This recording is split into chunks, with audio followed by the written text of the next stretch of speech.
Oi, gente, meu nome é Naomi e eu e o Cris a gente vai fazer as aulas de filosofia e sociologia.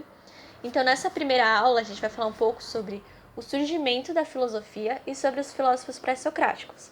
Eu vou estar deixando aqui do lado cada parte da aula e o minuto a que corresponde, para ficar um pouco mais fácil se você quiser ir direto para alguma parte do vídeo. Primeiro, a gente precisa contextualizar sobre o conhecimento base dos gregos naquela época e sobre o que teria propiciado para o surgimento da filosofia.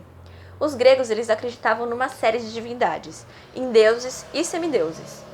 E eles tinham uma rica mitologia. Essa mitologia explicava a origem do universo, a origem das coisas, fenômenos naturais, e elas também criavam regras de conduta, ou seja, uma moralidade para os cidadãos. É aí que a partir do século 7 a.C.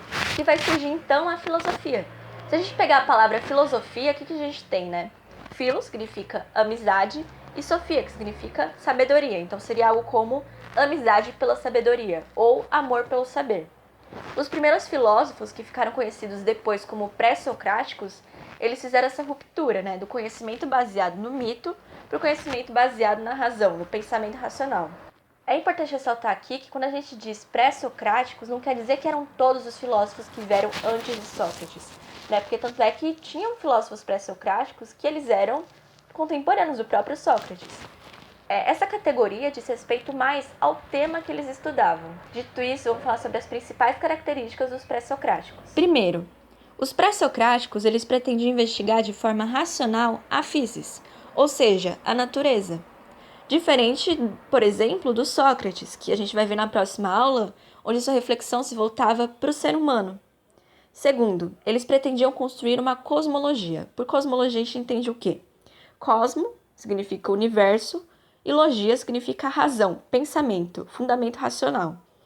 Então, eles buscavam construir um conhecimento que explicava racionalmente a ordem do universo e das coisas por um princípio racional.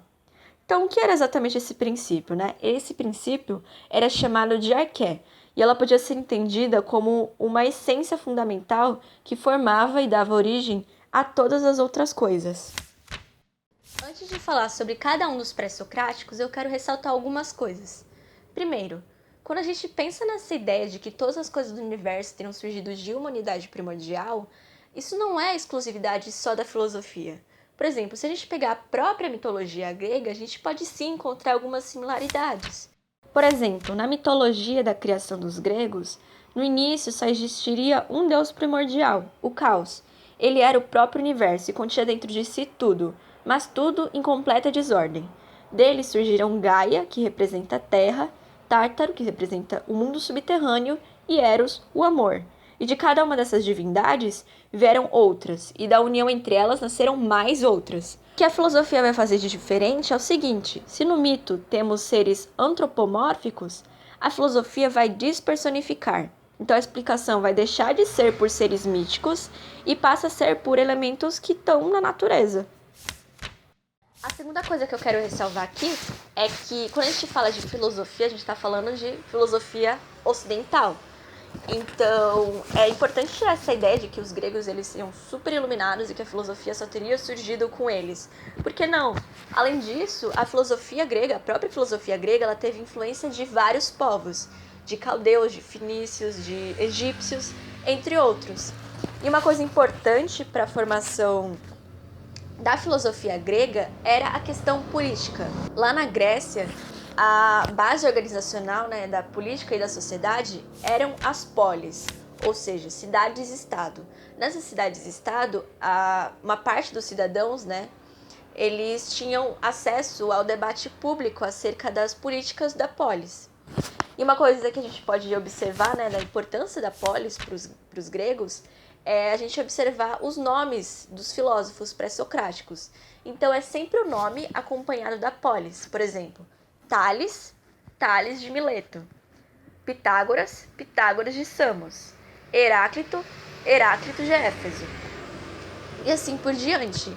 E a terceira coisa que eu queria ressalvar era que, bom, nem todas as pessoas da polis eram consideradas cidadãs. Muitas pessoas eram excluídas, entre elas as mulheres. Além dessa questão da sociedade grega, na própria filosofia, as mulheres são muito invisibilizadas. E não é que não existiam filósofos, porque existiam. A gente tinha, por exemplo, a Safo de Lesbos, a Aspásia de Mileto, a Diótima de Mantineia, entre outras. Então, eu quero colocar aqui que essa aula ela vai se focar nos filósofos gregos homens. Então, é isso. Então, depois de colocar dessas ressalvas, vamos começar então. Primeiro com Tales de Mileto. Ele é considerado um dos primeiros filósofos, se não o primeiro. E para ele, a arqué, né, ou seja, o princípio do universo, era a água. Ele argumentava que a água, por permanecer basicamente a mesma em todas as transformações dos corpos, era o princípio vital, um princípio que era a origem de todos os outros seres e elementos. Era também um princípio que dava vida aos animais, às plantas e aos corpos humanos. Porque quando pensamos num corpo sem vida, é um corpo sem água.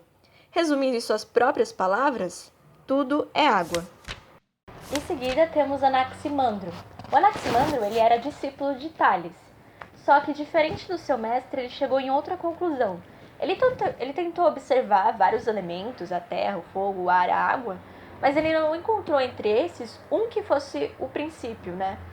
Então ele pensou que deveria existir um elemento que fosse indeterminado e ilimitado e que fosse um princípio que dava origem a todas as coisas do universo, mas que ao mesmo tempo ela transcendia os limites do observável. Desse modo, contrariando seu mestre, que achava que a arqué era a água, um elemento observável, Anaximandro determinou como princípio o apeiron, termo grego que significa o indeterminado. O apeiron seria como uma massa que teria dentro de si todos os elementos opostos, o quente, o frio, o seco e o úmido. E a partir das oposições entre esses elementos, todos os outros seriam gerados. Além disso, o Anaximandro tinha compreensão de um universo cíclico, onde os elementos seriam gerados por oposições, mas que no fim retornariam e seriam reabsorvidos pelo apeiron. Isso se daria ciclicamente. As coisas do universo seriam geradas pelo apeiron, depois esses elementos seriam reabsorvidos, depois gerados novamente e assim infinitamente. Agora passando para Anaxímenes. O Anaxímenes ele era discípulo do Anaximandro, só que ele meio que tentou conciliar as ideias do Tales com as ideias do seu mestre. Então, se por um lado ele concordava que o arqué deveria ser um elemento indeterminado, ele concordava com o Tales no ponto de que esse elemento deveria ser sim observável. Então, tentando buscar uma síntese entre Tales e Anaximandro, ele concluiu que o ar era a arqué. Segundo Anaxímenes, ao mesmo tempo que o ar é quase inobservável e é mais sutil que a água, é um elemento que nos dá vida, porque ele penetra em todos os seres vivos por meio da respiração. É o princípio gerador do movimento. Então, o cosmos seria como se fosse uma espécie de respiração gigante. E é a partir de processos de rarefação e condensação que se formariam todos os outros elementos. Por exemplo, para ele, a Terra seria o ar em estado mais condensado e o fogo o estado mais rarefeito do ar.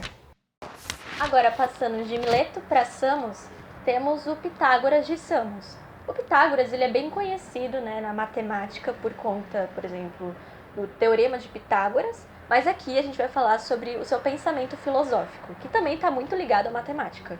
Bom, Pitágoras ele pegou algumas cordas tensionadas e as dividiu em partes iguais. E daí ele percebeu que as proporções colocadas nas cordas correspondiam às proporções aritméticas. Desse modo, ele concebeu a ideia de que o cosmos seria harmônico e regido por relações aritméticas. Todas as coisas seriam formadas em sua essência por números. Em suas palavras, tudo é número. Bom, agora passamos para o Heráclito de Éfeso. O Heráclito, ele observava que o universo, todos os elementos, todas as coisas, estavam em constante transformação. Então ele concluiu que a arqué seria exatamente o fogo por representar, né, essa mudança. E a mudança é uma coisa bem central no seu pensamento filosófico. O filósofo dizia que o mundo é um eterno devir. Por devir entendemos como vir a ser, transformar. Ou seja, o mundo é uma eterna mudança. Tudo muda, nada permanece o mesmo. É a ideia de que você não desce no mesmo rio duas vezes. Desse modo, assim como alguns dos outros filósofos pré-socráticos, o Heráclito também identificava que a criação das coisas, dos elementos, ela partia da oposição entre elementos. né? Só que diferente dos outros, ele colocava essa oposição como objeto, como peça fundamental. Então, o movimento, né, ele só se daria, ele só era gerado a partir da luta de forças opostas. Então, daí vem a sua frase, né? A guerra é a mãe, a rainha e o princípio de todas as coisas. E é por isso, por Heráclito ter esse pensamento, que ele é tido como um dos primeiros representantes do pensamento dialético. O pensamento dialético a gente vai ver mais tarde, lá na aula de Hegel. Bom, agora a gente passa para o Parmênides. O Parmênides ele divergia bastante dos outros filósofos, principalmente do Heráclito. Segundo ele, você podia conhecer a realidade de duas formas. Primeiro, através da verdade, ou seja, por meio da razão, e segundo, pela opinião. Só que essa segunda forma de conhecer o conhecimento, ela era enganosa. Então, o Parmênides, ele achava que os outros filósofos eles estavam errados por justamente dar uma importância demasiada para os sentidos. E para o Parmênides, os sentidos eles poderiam ser enganosos. Então, por mais que você pudesse sim observar o movimento nas coisas, esse movimento era ilusório, aparente. Além disso, por meio da razão, ele concluiu que era muito contraditório você buscar o essencial naquilo que é inessencial, buscar a permanência naquilo que é impermanente. Por isso, nem a água, nem o fogo, nem o apeiron, nem os números eram a arqué. Bom, mas qual era então o princípio permanente em todo ser para Parmênides? Para ele, era o próprio ser. Essa constatação pode ser observada na frase do filósofo: o ser é e o não ser não é. Mas o que ele quis dizer exatamente com isso? O ser é, a primeira oração, expressa que a identidade do ser existe, é eterna e imutável. O não ser não é, a segunda oração, traz a ideia de que o não ser, ou seja, a negação do ser, tudo aquilo que não faz parte do ser, não é, ou seja, não existe.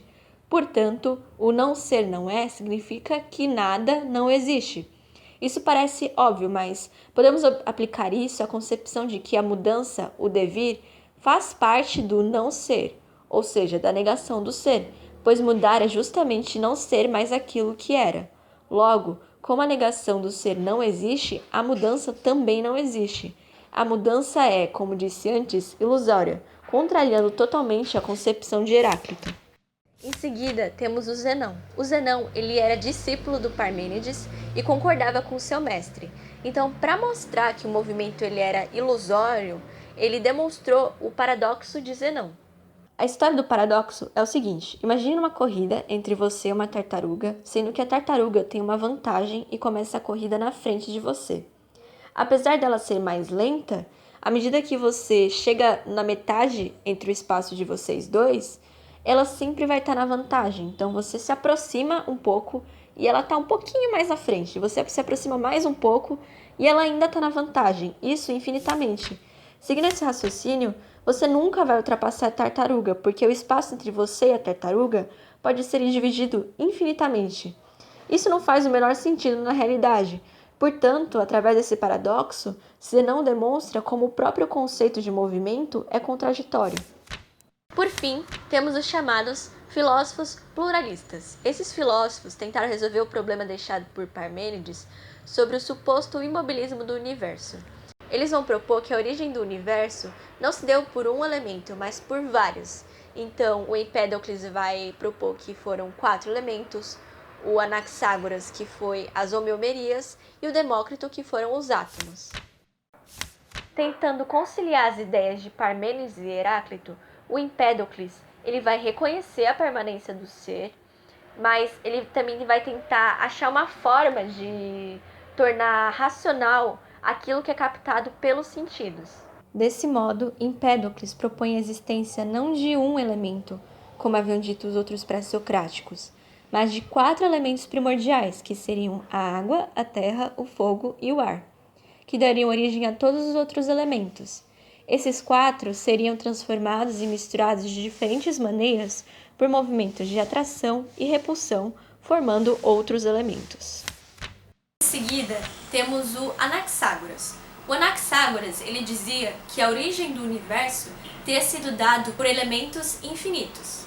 Esses elementos eles seriam infinitos tanto em número, ou seja, seriam uma quantidade infinita, quanto no tempo, então eles durariam para sempre, infinitamente.